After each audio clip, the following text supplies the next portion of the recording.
Jules, it was maybe the most unexpected twist of deadline day, at least for me. Everything was agreed for Marc Guéhi to move from Crystal Palace to Liverpool, reported $35 million. He passes his medical. Yeah. He records his farewell message to the fans.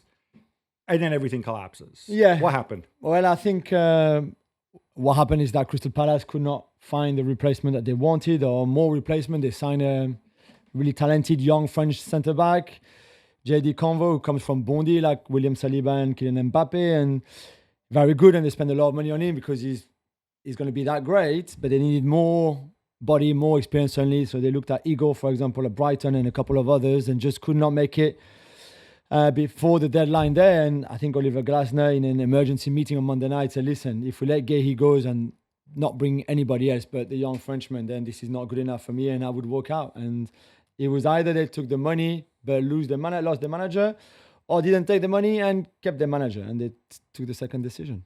Okay, so like just for me, there's a lot of things here that can only lead me to think that this is a major screw up from the clubs. The Glasner thing. Okay, let me ask you this: would you rather have £35 million and no Oliver Glasner, or have Oliver Glasner and Marc Guéhi for 1 year? Yeah, Glasner and Guéhi for 1 year. Okay, I wouldn't. I would rather take £35 million and take my chance on Glasner. So I don't think that was necessarily like the breaking point. I mean, I think all these things kind of come into it. The other thing is this story been going on all summer, right? About Guéhi. I mean, they knew his contract was going down. They knew they had offers. They had offers before from Chelsea and so on. So at some point, they knew that this guy's not extending his contract. We need to have a succession plan. We need to have somebody lined up either to come in now as a fourth central defender. We know we're going to let Eze go, so we're going to have some money coming in. I don't know. I mean, I think Liverpool have some responsibility in this too, but this is not a good outcome. Do we agree on this for Palace? I mean, they can still get some money in January, and for him to leave in January. And give them some time to bring in another centre back? Yeah, and sign somebody else then in January. Otherwise, and it would be a shame because that's the thing they didn't want, is that he could run down his contract and leave in the summer for free because he's not going to extend anyway. So I don't know if they were not prepared enough, if the final Liverpool offer that they accepted was too late in a way, because Liverpool could have come earlier and they didn't. And maybe they played kind of hardball, or maybe not. Maybe they were just waiting a little bit that the Isak things were sorted and then could look into Guéhi. But I think it's fair for Glasner to show how unhappy he was to lose yet another player with not the right replacement, because Convo is not the right replacement for Guéhi. So yeah, I think it's a strange one, but one that we can understand, I think. Another deal with twists and turns, Jules. Nico Jackson is a Bayern player in one of those complicated loan plus obligation deals. Bayern will pay a huge €16.5 million loan fee. And then, if he makes enough appearances, they have to make it permanent next year for another €65 million. Yeah, I mean, Nico Jackson could cost Bayern up to €80 million, which I never thought ever I would say these words. I said it on the FC show on Monday night. I don't understand this from Bayern. He's not better than any of their current front four, and potentially even 5 when Musiala comes back. I don't think he's better than Gnabry in a 10. I don't think he's better than Olise on the right or Luis Diaz on the left, and certainly not better than Harry Kane as the 9. So he's coming to sit on a bench. I think this is an amazing deal for Chelsea, and well done to them. Really well done to them. Even from a Nico point of view, I don't really understand why going there to Bayern when there's so much competition. Bayern needed a body. That's what they wanted. They've been linked and tried a lot of other wide players / second striker, forwards, whatever you want. Could not get them. This looks to me like a bit of a panic buy from Bayern late in that transfer window, because it was either Nico or nobody else, and they didn't feel they could be with nobody else. But yeah, it's a weird one, this one, I think. I guess they feel that if he's terrible, then they just start sitting him on the bench, and then they'll only be on the hook for the $16.5 million. But I think we all agree they needed another body. True. But I mean, he'd be on the bench regardless anyway, certainly for now. Then let's see. But yeah, it's expensive still. And sticking with Chelsea, Gab, they also picked up Facundo Buonanotte from Brighton on loan and then left him out of the Champions League squads. This is related to their record fine from UEFA? Yeah, this guy doesn't have a lot of luck, does he? He goes to Leicester, gets relegated on loan, whatever. And obviously Chelsea, a very close long-standing relationship with Brighton because half the clubs seemingly work there. I think what this is and why the loan fee is 16.5 million is they needed to be able to register players for their squad. They needed to show a certain amount of profit, or there's another term they use, I think cost positive.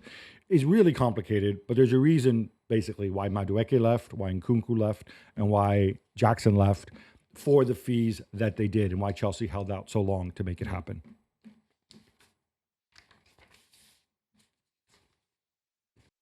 All right, Jules, we're not done because we have more quick hits. Yes. Now, this had been breaking for the past month, kind of looked like slow motion car crashes, but Ederson leaves Manchester City for Fenerbahce. Donnarumma leaves Paris Saint-Germain for Manchester City. Jules, keepers, very good keepers. I think you actually said at one point Donnarumma might be the best keeper in the world. Yeah. Ederson didn't have a great season, but he was very good not that long ago. Yeah. They're just a lot cheaper and more fungible than other players. Yeah, I mean, depends on the context.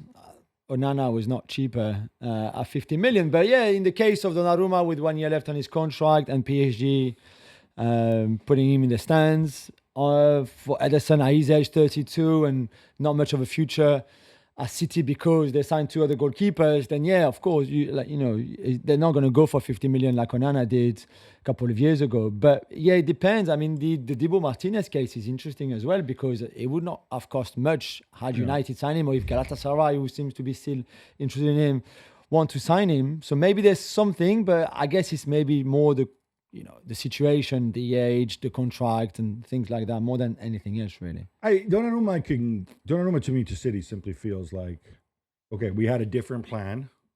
We had a plan for Ederson and Trafford for this year. Yeah. Let him wind down his contract. Ederson will still be motivated World Cup year. But then all of a sudden there's this opportunity and he's 26 years old. We can't pass this up. Yeah.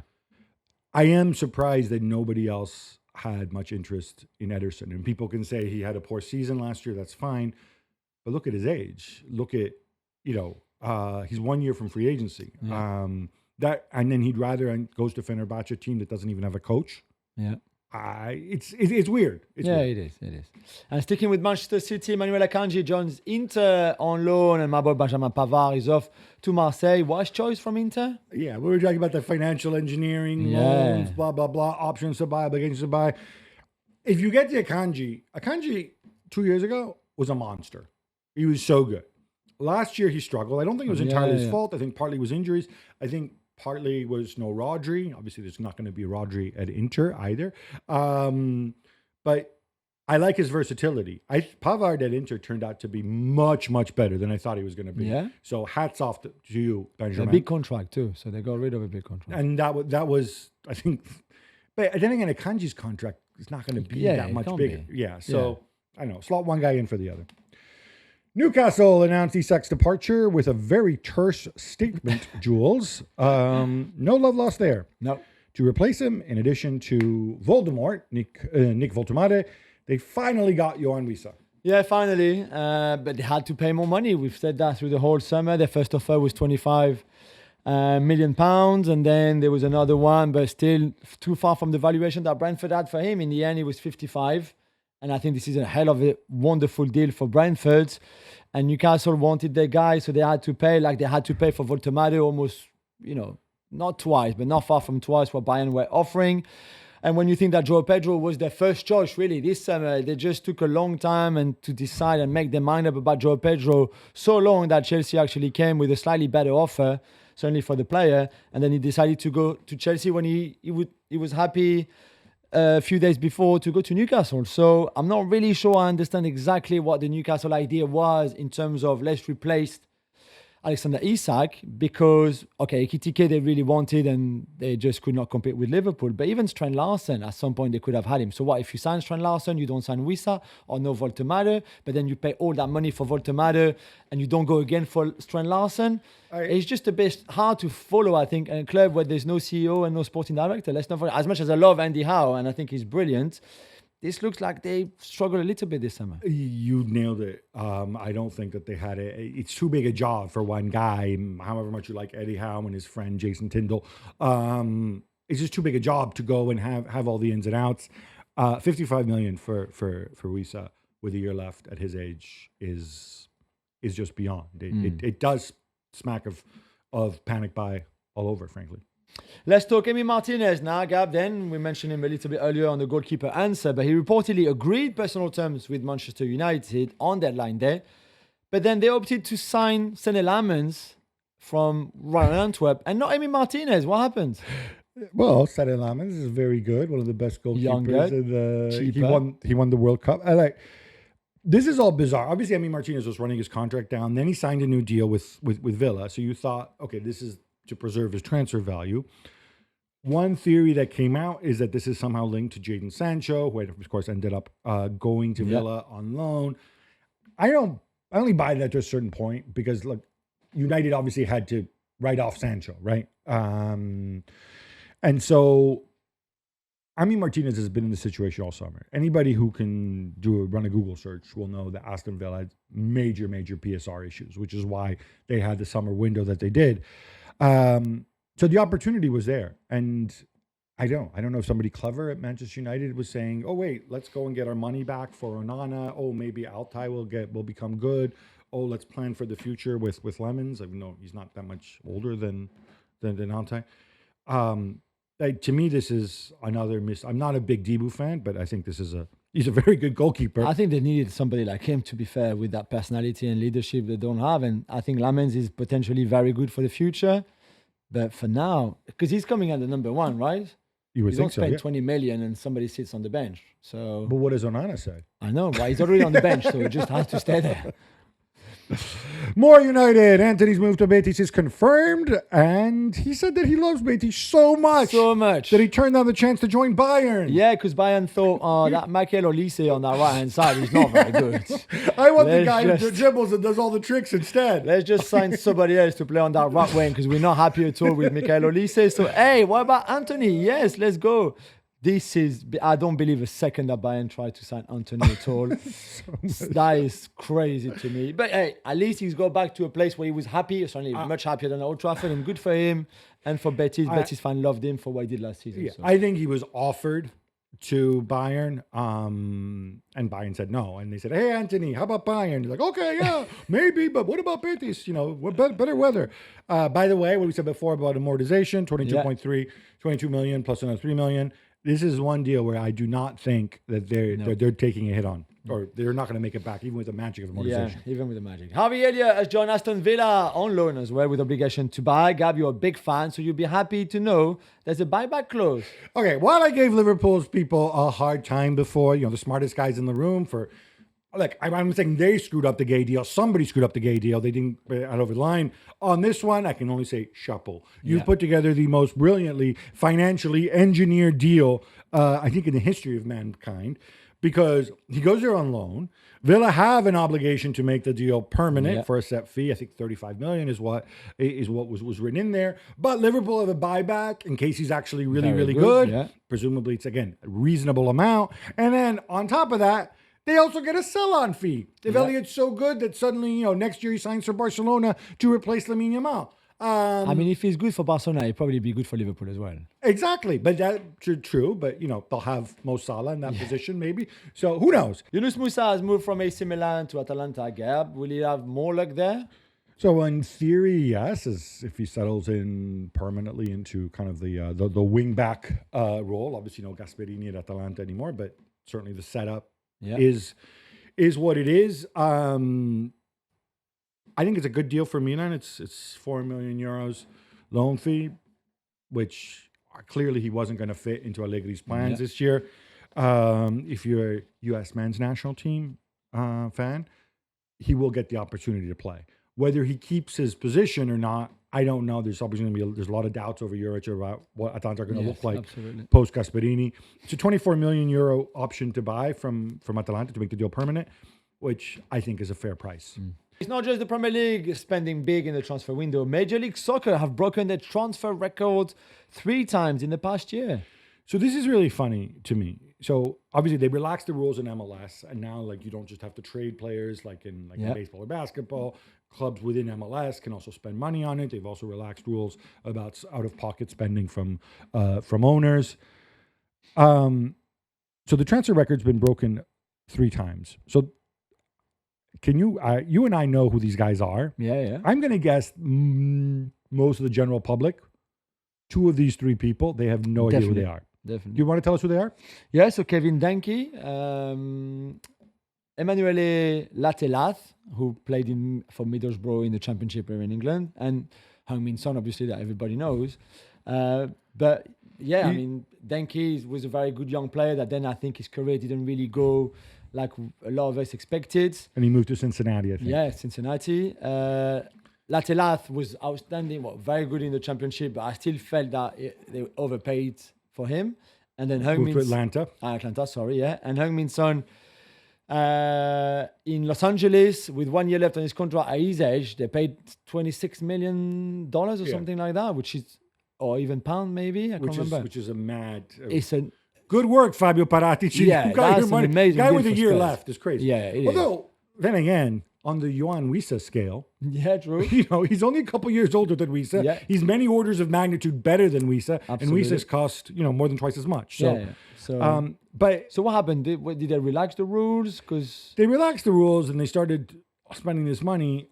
What I find disappointing, I don't want to pick on MLS, but I spent some time in the U.S. this summer while the MLS was in season.